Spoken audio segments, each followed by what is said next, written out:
It was 2007. My parents were down in the south of France on holiday, and it was my father's birthday.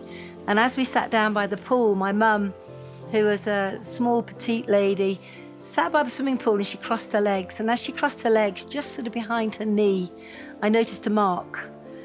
She went to the doctors and they discovered that she had aggressive melanoma. While she was in hospital, there were obviously the nurses on the ward looking after her.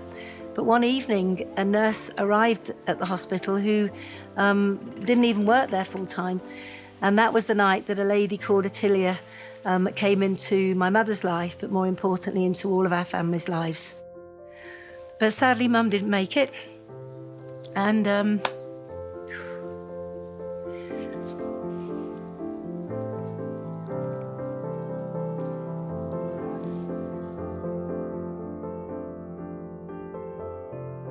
during my mum's time in hospital, Attilia actually didn't just do one session of looking after her.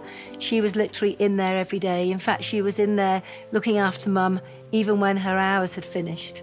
It was quite incredible, this bond that we saw happening right between our very eyes. And I have to tell you that Attilia was not from the UK. She was from Malawi. And my mum was so interested in her life, her culture, and even why she was in the UK. And Attilia shared her story that she was in the UK to follow her nursing career, but like so many African mothers, to send money back home for the family. Mum was really interested about Attilia's village and what it was like to live in this little tiny country of Malawi. Typical of my mum, I guess, she said to Attilia, I'd love to help you, what is it you need in your village, what's important to you? And Attilia told her about the fact that there was no water. They were collecting water from the river, a river that was used for washing the clothes in, washing people in, the animals were drinking in it. You can imagine the state of the water. I was appalled. I remember going in to see Mum and she was really excited. And I said, what's happened? And she said, I'm going to raise the money to help build a water well. And from a hospital bed, literally over one weekend, she raised enough money. She asked me before she passed away if I would actually come to the village and officially give the water well to the villagers with her thanks for Attilia being such an angel in her life. And I think it was while I was here that I began to realise there was more than just a need for water. First thing that was very evident was that the women were struggling to have the maize ground. Now, maize is their staple diet. The women in the village were having to walk maybe 10, 15 kilometres to the nearest maize mill, which is a chore when you think they've got young families. A bag of maize on your head in the heat that you have down here is not a very exciting prospect. And so we discussed around the campfire one night the possibility of building a maize mill as well. And I guess we're really blessed in many ways because a lot of our team, a lot of the people that we work with, many of them knew my mum. And we set about the task of raising the funds and also us giving the money to be able to start that project and indeed finish it. There was one time that I was here and we were sitting on the steps of Attilia's and Chris's house, and it was just going dusk. And the kids, whenever we come to the village, literally surround us. And I thought, I know what, I'll sing them nursery rhymes. And I sang the first line of a well-known nursery rhyme. And to my utter amazement, they sang it back to me. And as we began to sing together, I noticed a little tiny boy sitting a little bit further away from the main group, all on his own. He must have been about 2 years old.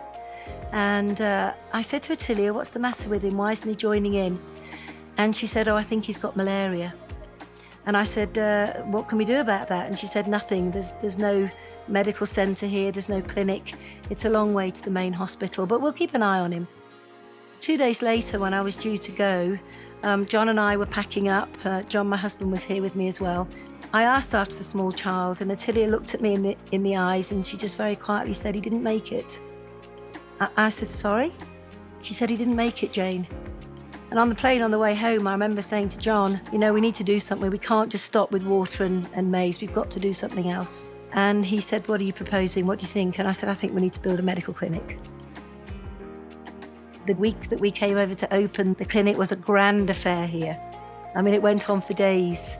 It was a good time. It was a time of gratitude. It was a time of love. It was a time of everybody feeling part of something greater than themselves.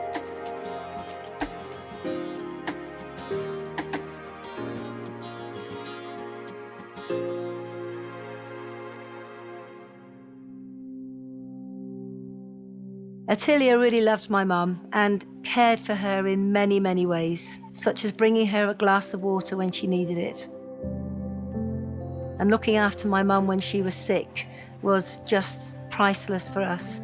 And as a result of that bond, those two women, in what was a pretty sad time, but those two women coming together and my mum picking up on Attilia's wish and then acting upon that has not only changed one person's lives, but changed the whole face of the village here and many, many hundreds of lives.